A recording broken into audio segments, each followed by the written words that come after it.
Student, मैं doctor Subhash Paharia, associate professor zoology, Rajesh Pilot government college Lalsot. आज हम बीएससी पार्ट थर्ड के सेकंड पेपर के फर्स्ट यूनिट का स्टडी करेंगे। सेकंड पेपर आपका इकोलॉजी एंड एनवायरमेंटल बायोलॉजी है और उसका जो फर्स्ट यूनिट में जो चैप्टर है उसमें है बेसिक कंसेप्ट ऑफ इकोलॉजी। इसके हम इंट्रोडक्शन और इसकी हिस्ट्री और जो टर्मिनोलॉजी इसके अंदर यूज़ की जाएगी आगे के चैप्टर में, उसके बारे में हम स्टडी करेंगे। हम एनवायरमेंटल बायोलॉजी के बारे में बात करेंगे कि एनवायरमेंटल बायोलॉजी है क्या। एनवायरमेंटल बायोलॉजी के अंदर दो नॉन सेपरेटेबल फैक्टर्स है इसके अंदर, एक तो ऑर्गेनिज्म और दूसरा एनवायरनमेंट। यानी कि जो जीव है उसका एनवायरनमेंट के साथ में क्या रिलेशन होता है, वो जैविक और अजैविक घटक उसको किस प्रकार से प्रभावित करते हैं, वो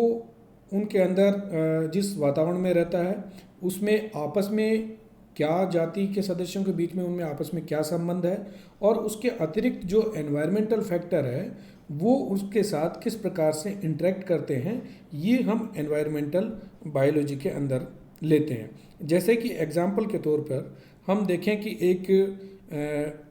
मेंढक का उदाहरण हम लें कि मेंढक में जो रिप्रोडक्शन है वो उसकी शारीरिक बनावट और आयु से ही नियंत्रित नहीं होता, बल्कि जिस आवास में वो रहता है, जहाँ पर टेम्परेचर, वर्षा की मात्रा और जो ह्यूमिडिटी है वो उसको उसके डेवलपमेंट को किस प्रकार से प्रभावित करती है। तो ये डिपेंड करता है कि जो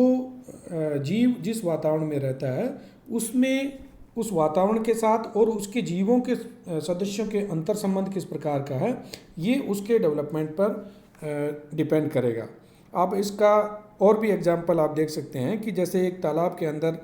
कोई मछलियां हैं, तो मछलियों का जो डेवलपमेंट होगा वो वहाँ पर मिलने वाला कोई शिकारियों के ऊपर,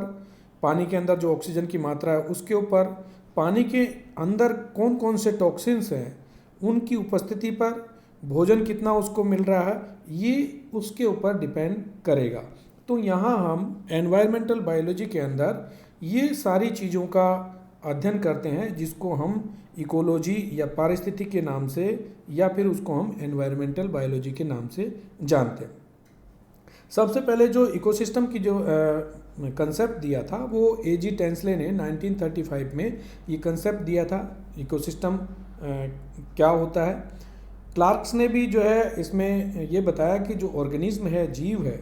उसमें और जो वातावरण के फिजिकल फैक्टर्स है उनका उसके विकास पर या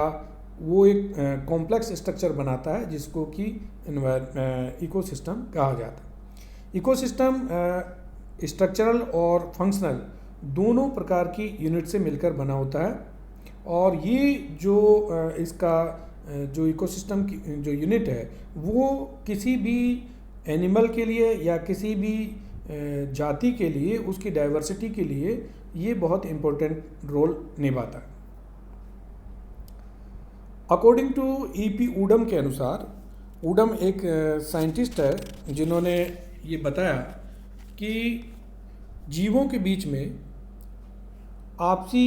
इकोसिस्टम जो होता है वो बेसिक यूनिट होता है, फंक्शनल यूनिट होता है किसी भी जीव की, और उस जीव का उस एनवायरनमेंट के साथ क्या इंटरेक्शन होता है ये उसके कंपोनेंट पर डिपेंड करता है। इकोसिस्टम जो होता है वो उसके हैबिटाट पर, जैसे कि हम अगर पर्टिकुलर हम हैबिटाट की बात करें कि जो अगर छोटा सा भी एक हैबिटाट हो सकता है, जैसे 1 स्क्वायर मीटर का भी हो सकता है। हम जैसे किसी घास के मैदान का अध्ययन करें या किसी तालाब की इकोसिस्टम का अध्ययन करें या बड़ी झील का अध्ययन करें या एक छोटे सा एक्वेरियम जो होता है, फिश एक्वेरियम, उसका भी हम अध्ययन करें, तो ये डिपेंड करता है उसका जो एरिया है, चाहे वो छोटा हो चाहे बड़ा हो। यहाँ पे विभिन्न साइज़ के जो हैबिटाट हैं वो आपको मिल सकते हैं। कोई भी हैबिटाट जो होता है वो आपस में कनेक्टेड होता है। जैसे नदी का जो इकोसिस्टम है वो कनेक्टेड रहता है समुद्र के इकोसिस्टम से, क्योंकि नदी जो है बाद में समुद्र से भी मिलती है। तो ये जो है छोटे से छोटा इकोसिस्टम, स्मॉल इकोसिस्टम भी हो सकता है, और बड़ा जो है किसी फॉरेस्ट का भी जो है इकोसिस्टम हो सकता है। इकोलॉजी की जो डेफिनेशन है, दो शब्दों से मिलकर इकोलॉजी जो शब्द है, जिसमें ओइकोस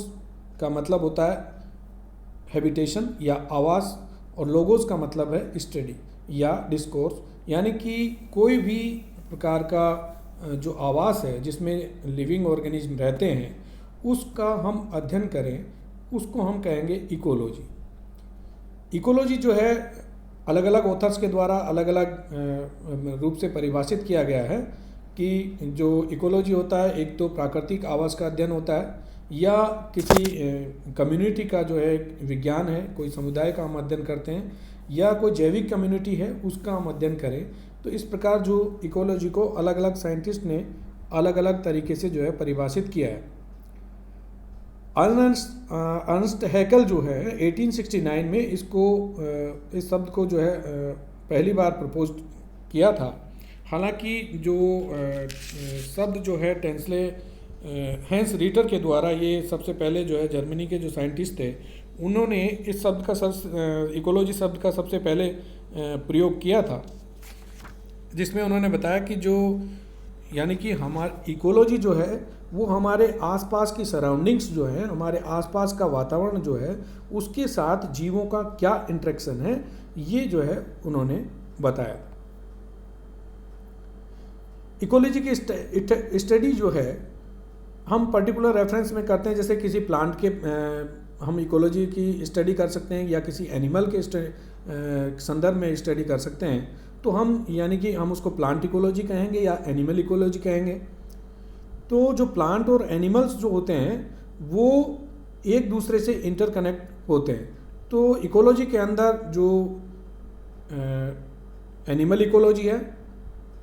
या हम उसको अलग से जो अगर एनिमल इकोलॉजी का अध्ययन करें तो वो भी इसमें ठीक नहीं होगा, क्योंकि वहाँ पे सभी जो जिस आवास में वो रह रहा है उन सभी के साथ उसका इंटरेक्शन होता है। तो वो इकोलॉजी के अंदर हम जीव और जो उसके फिजिकल फैक्टर्स हैं या उसकी सराउंडिंग्स में जो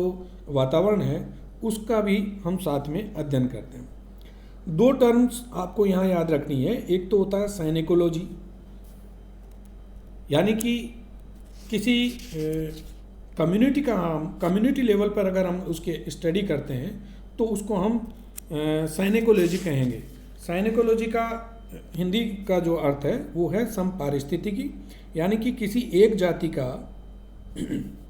अध्ययन न करके किसी कम्युनिटी का अध्ययन करते हैं, किसी समुदाय का अध्ययन करते हैं, तो उसको हम समपारिस्थितिकी कहते हैं। सिनेकोलॉजी यानी दो शब्दों से मिलकर बना है। सिन का मतलब होता है टुगेदर, यानी कि जो जीव साथ साथ में रहते हैं उनका सभी का जो है उस पर्टिकुलर प्लेस के अंदर या जहाँ पे सभी जीव रहते हैं उसको हम सभी का जो है पूरे समुदाय का अध्ययन करते हैं, उसको हम साइनिकोलॉजी कहते हैं।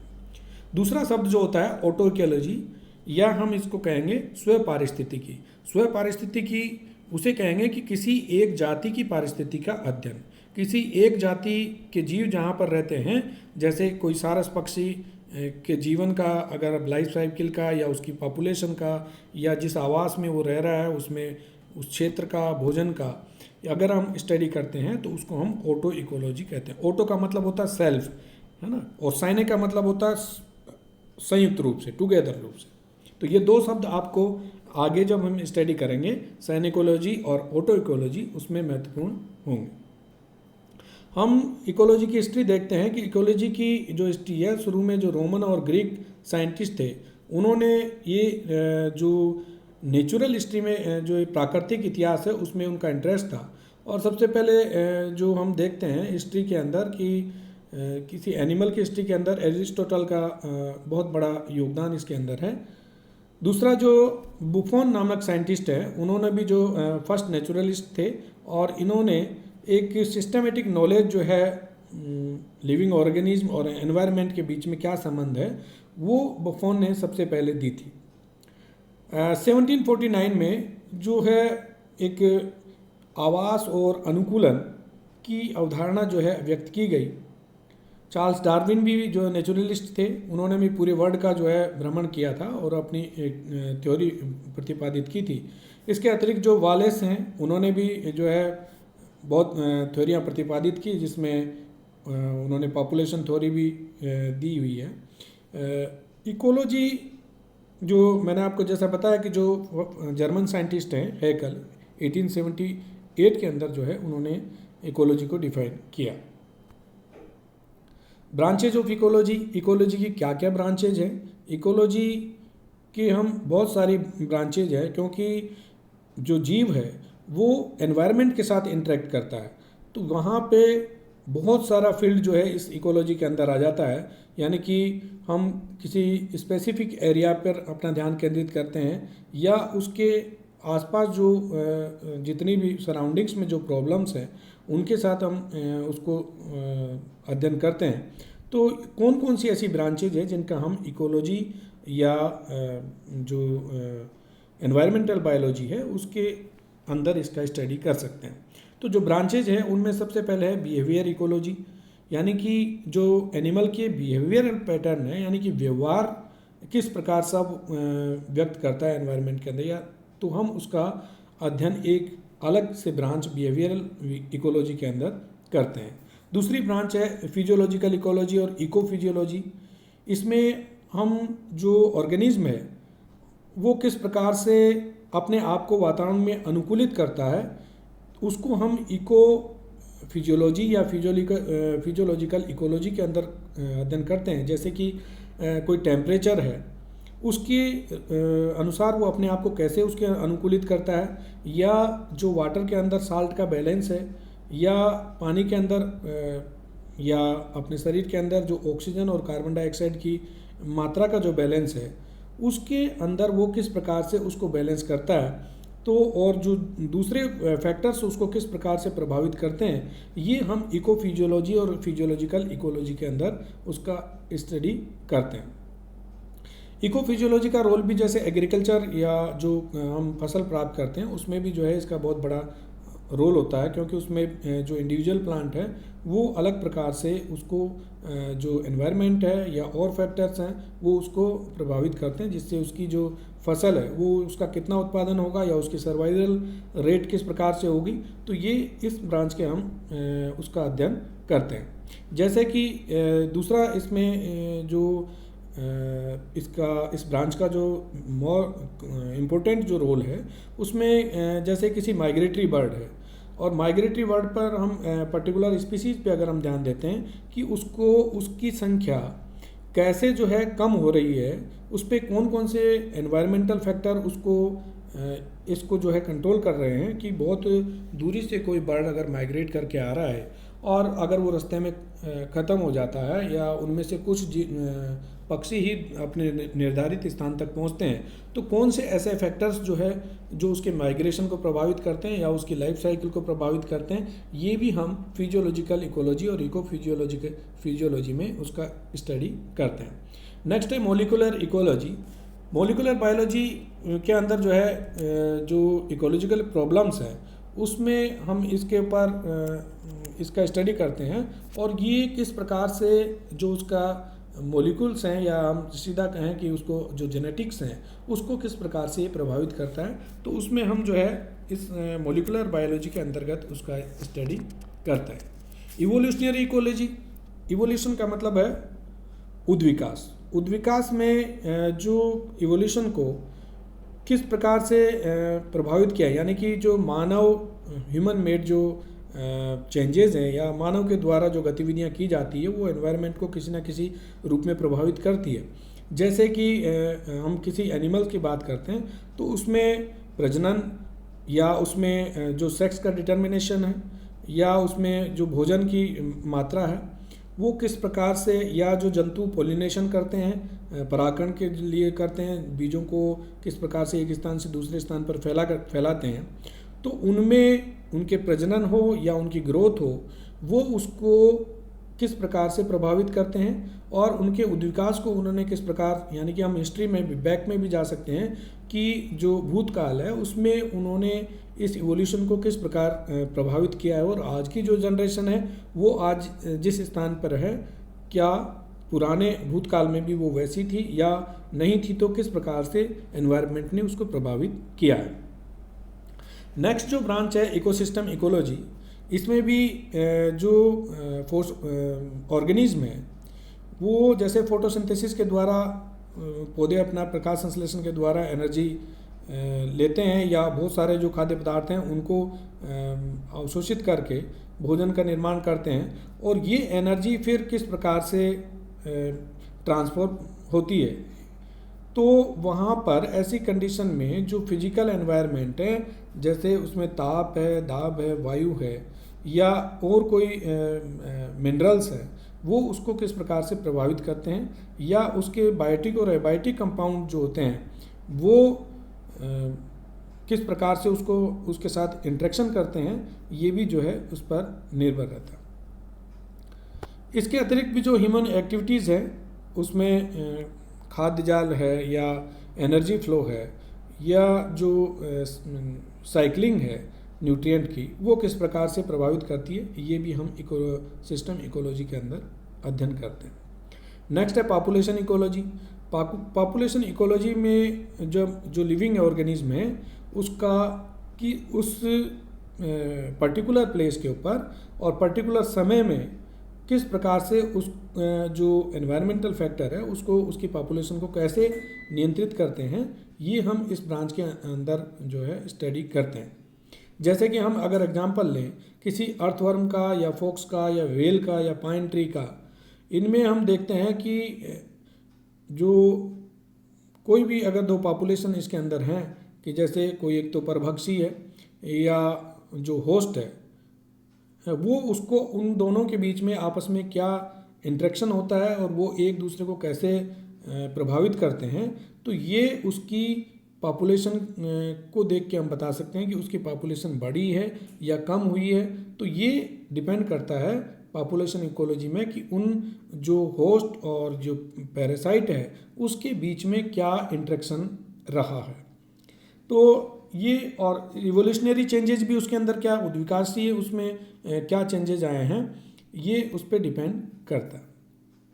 नेक्स्ट है कम्युनिटी इकोलॉजी। कम्युनिटी का मतलब है समुदाय का। जैसे हमने बात की थी कि साइनिकोलॉजी, यानी साइने का मतलब टुगेदरनेस, यानी कि एक स्थान पर एक प्लेस के ऊपर और जो पॉपुलेशन जो पाई जाती है, पूरी की पूरी जो पूरा समुदाय जो पाया जाता है, उनमें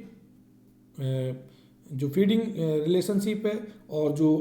दूसरे इंटरेक्शंस हैं, या प्रजनन से संबंधित हो, भोजन से संबंधित हो, या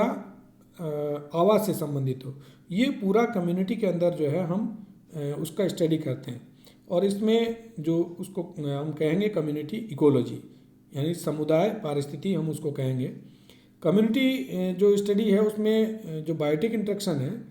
जैसे जो प्रीडेशन है, हर्बीवोरस है, या उन दोनों के बीच में जीवन संघर्ष जो होता है, उनमें किस प्रकार सा होता है, ये डिपेंड करता है उनके आपस में जो इंटरेक्शन है उसके ऊपर, कि जैसे भोजन के लिए संघर्ष होगा, आवास के लिए संघर्ष होगा, तो इस प्रकार से उनकी जनसंख्या जो है घटती और बढ़ती जाती है। अब हम देखते हैं लैंडस्केप इकोलॉजी। लैंडस्केप इकोलॉजी का मतलब है कि हम दूसरा जो इसका कोई भी प्रकार का जो फील्ड है, जैसे हम बात करते हैं कि जो लार्ज जो एरिया है उसका इंटरेक्शन इकोसिस्टम के साथ कैसे है। जैसे कि कोई भी हम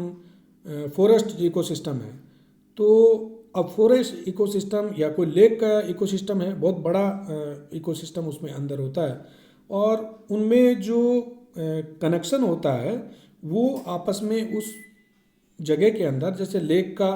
और जो फॉरेस्ट का है, तो बहुत सारे जीव जंतु उसके अंदर पाए जाते हैं, आपस में उनका क्या संबंध है। जैसे कि हम एक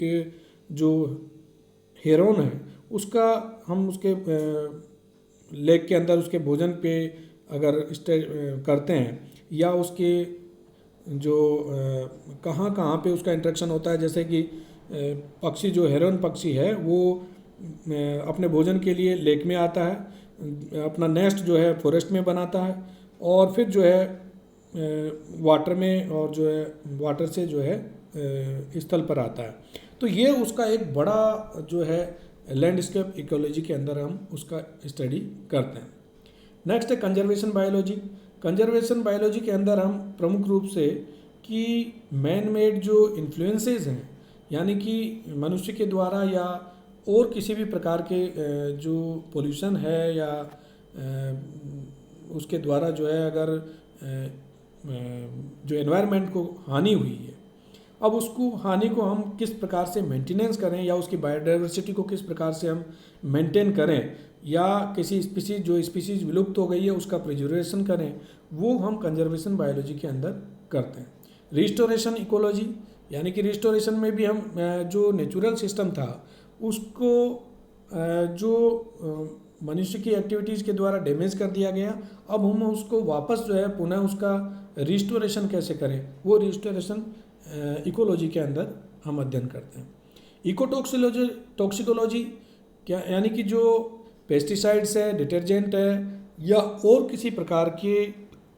मैन मेड जो टॉक्सिन्स हैं वो एनवायरनमेंट में डाले जाने के कारण बहुत सारे जो है इश्यूज उसके अंदर उत्पन्न हो जाते हैं, जैसे कि ह्यूमन हेल्थ का इश्यूज है या कोई एनिमल्स की जातियाँ या छोटे इन्वर्टिब्रेट्स हैं या और जंतु जो हैं उनमें किसी पर्टिकुलर सब्सटेंसेस के कारण उसकी संख्या कम हो जाती है या कोई बीमारियां उत्पन्न हो जाती है, तो ये हम इकोटॉक्सिकोलॉजी के अंदर अध्ययन करते हैं। तो इकोटॉक्सिकोलॉजी हमें ये प्रोवाइड कराता है कि विभिन्न प्रकार के जो एनवायरनमेंट के में जो टॉक्सिन्स होने के कारण या प्रदूषक होने के कारण, चाहे वो केमिकल हो चाहे और किसी भी प्रकार के हों, तो उन्होंने इस एनवायरनमेंट को जो है नष्ट किया है। तो उसके कारण जो जातियाँ, चाहे वो छोटे एनिमल की हो चाहे बड़े एनिमल की हो, उनमें अगर परिवर्तन आया तो हम उसको कैसे ठीक कर सकते हैं। यहाँ पे विभिन्न प्रकार की जो ब्रांच है उसमें इकोलॉजी को हम डिटेल आगे स्टडी करेंगे, जैसे किसी ऑर्गेनिज्म लेवल पर, यानी कि जीव के लेवल पर, जिसमें ऑटो इकोलॉजी, ऑटो का मतलब सेल्फ, किसी एक एनिमल का स्टडी करना, तो वो ऑटो इकोलॉजी कहलाता है। Ecology of species and individual, मतलब किसी जाति का या किसी इंडिविजुअल एनिमल का स्टडी करना, वो ऑटो इकोलॉजी, जैसा मैंने आपको पहले भी बताया। फिर है पॉपुलेशन इकोलॉजी, पॉपुलेशन का मतलब किसी समष्टि का अध्ययन करना। कम्युनिटी इकोलॉजी, कम्युनिटी वही है साइन इकोलॉजी, यानी कि जो एक पर्टिकुलर स्थान के ऊपर जितने भी जीव जंतु या एनवायरमेंटल जो फैक्टर्स हैं उनका हम समुदाय के रूप में अध्ययन करते हैं। तो ये तो ऑर्गेनिज्म लेवल पर हो गया। अब दूसरा जो है हैबिटाट और इकोसिस्टम के लेवल पर। देखिए जो हैबिटाट और इकोसिस्टम है वो भी उसको हम एक तो टेरेस्ट्रियल इकोसिस्टम में बांट सकते हैं, एक एक्वेटिक इकोसिस्टम में बांट सकते हैं। तो जो टेरेस्ट्रियल का मतलब है स्थलीय, स्थलीय में क्या है, forest ecology, grassland ecology, desert ecology और वेटलैंड या मार्श इकोलॉजी, है ना। जैसे किसी जंगल की हम पारिस्थितिकी का अध्ययन करें या कोई घास का मैदान है उसकी पारिस्थितिकी का अध्ययन करें या कोई रेगिस्तान है उसकी पारिस्थितिकी का अध्ययन करें या जो वेटलैंड और जो मार्शी इकोलॉजी है उसका हम अध्ययन करें, ये टेरेस्ट्रियल इकोसिस्टम के अंदर आते हैं। दूसरा जो है एक्वेटिक इकोसिस्टम, एक्वेटिक मतलब जल के अंदर हम किसी पारिस्थितिकी का अध्ययन करें, जैसे marine ecology, lagoon ecology, estuarine ecology, fresh water ecology और लिम्नोलॉजी भी इसको हम कहेंगे। फ्रेश वाटर में भी दो प्रकार के हैं, एक तो लोटिक वाटर, लोटिक का मतलब होता है कि जो बहता हुआ जल है जैसे नदी है, झरने हैं, और एक दूसरा जो लैंटिक वाटर है यानी कि स्थिर वाटर जिसके अंदर कोई भी स्थिर लेक है या पॉन्ड। नेक्स्ट जो है अप्लाइड इकोलॉजी, यानी कि अनुप्रयोग, उसका किस तरीके से हम एप्लीकेशंस जो होता है उसका एप्लीकेशंस हम ह्यूमन वेलफेयर के हिसाब से हम किस प्रकार करते हैं, यानी कि जो नेचुरल रिसोर्सेज हैं, फॉरेस्ट है, वाइल्ड लाइफ मैनेजमेंट जो है, उनका हम किस प्रकार से अध्ययन कर सकते हैं। तो इसमें भी विभिन्न प्रकार के जो है नीचे जो फॉलोइंग टॉपिक्स हैं उनमें एग्रीकल्चर इकोलॉजी यानी कि जो क्रॉप से संबंधित इकोलॉजी है वो हम एग्रीकल्चर इकोलॉजी में लेंगे। पैलियो इकोलॉजी यानी कि जो जीवाश्मीय विज्ञान है या जीवाश्मीय इकोलॉजी है उसमें जो जियोग्राफिकल एनवायरमेंटल और जो भूतकाल की जो पुरातात्विक या हम उसको कहेंगे जीवाश्मीय इकोलॉजी है उसका हम रेडियो एक्टिव डेटिंग के द्वारा उसका स्टडी कर सकते हैं कि कोई भी जो अवशेष हमको मिलता है उसका हम अध्ययन इसके अंदर करते हैं पैलियो इकोलॉजी के अंदर। साइटो इकोलॉजी में भी जो साइटोलॉजिकल डिटेल्स हैं या कोशिकीय जो डिटेल्स हैं कोई भी स्पीसीज़ की या कोई पॉपुलेशन की और उसका जो एनवायरमेंटल फैक्टर्स के साथ जो है क्या कनेक्शन है ये हम उसका स्टडी करते हैं। सिस्टम इकोलॉजी के अंदर भी जो पर्टिकुलर स्पेस और टाइम के अंदर कोई भी एनवायरमेंटल कंपोनेंट्स हैं या हम उसका जो बायो इन्फॉर्मेटिक्स हैं स्टैटिक्स है उसका हम जो है आपस में रेसिप्रोकल रिलेशनशिप क्या है लिविंग और नॉन लिविंग के मध्य में ये हम सिस्टम इकोलॉजी के अंदर करते हैं। तो ये जो मैंने आपको बताया कि ये एक एनवायरमेंटल बायोलॉजी या